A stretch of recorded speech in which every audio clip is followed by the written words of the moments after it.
Hello everyone, welcome back to Story Behind the Story. With me today I have a familiar face. I have Mr. Calvin, who recently covered the Maryville High School District's tournament for basketball. So tell us a little bit about what you covered in your story. So the Class 3 District 16 bracket just came out. Maryville got the second seed, which is actually pretty high for them. It was better than what I expected. Like I said, they've been on a roll as of late, but they kind of started off kind of slow earlier in the season. But they're going to they have their first game on Tuesday against Cristo Rey, who is the 7th seed, which is a game I think they're going to win personally. Cristo Rey does not do very good on the defensive side, and when Maryville scores over 50 points, they're 11-4 this season. And so I think Maryville is going to take that game pretty easily. But overall, I just wrote about advantages that Maryville brings into the tournament and disadvantages they bring into this tournament. So let's kind of address some of those advantages. Well, first off, the first advantage I had was Tate Oglesby. He's going to be the most athletic kid on the court probably at all times. Teams are going to have trouble guarding him.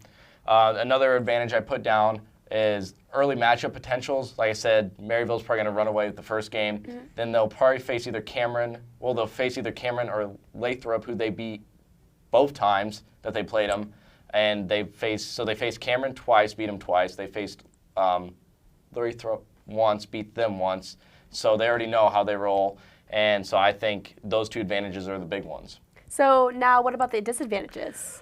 So the first disadvantage I wrote about was they're very inconsistent from the offensive and defensive side. They could score 50, but they might let another team score 80, or they might only score 30, or they might, allow a team to only score 40. So they're very inconsistent, so they're going to have to find a consistency there. Also, the pressure. Maryville has won the district the past four times, so there's a lot of pressure on them to do good. They also haven't lost more than 9 games the past, I think, 5 or 6 seasons, and they already lost, I believe, 10. So there's a lot of pressure on them to do good, which that could mess with the minds of the players. So what have they been doing this season specifically to get them to this point?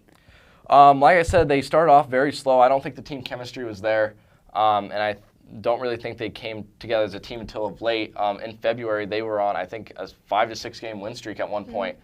And so just as of late, they've really come together. I think Mark Gustafson is a name that people don't really talk about, but he's really got out of his kind of a laziness, I would say, and has played really well.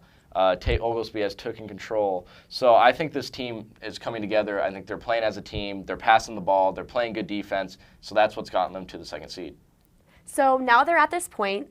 We've gone over their advantages, their disadvantages, but every other team is on their own point too. They have their advantages and disadvantages. So how do you think Maryville High School will stack up to these other teams? I think Maryville gets past the first 2 rounds pretty easily. I think once they get to that championship round, that's when they're going to face trouble. I think it's probably going to be against Kansas City Central, just because they're the #1 seed, and overall, Central Kansas City has played tougher competition. They have a better record, and so being exposed to that better competition than what Maryville gets, I think that's going to help Kansas City Central in the long run. So.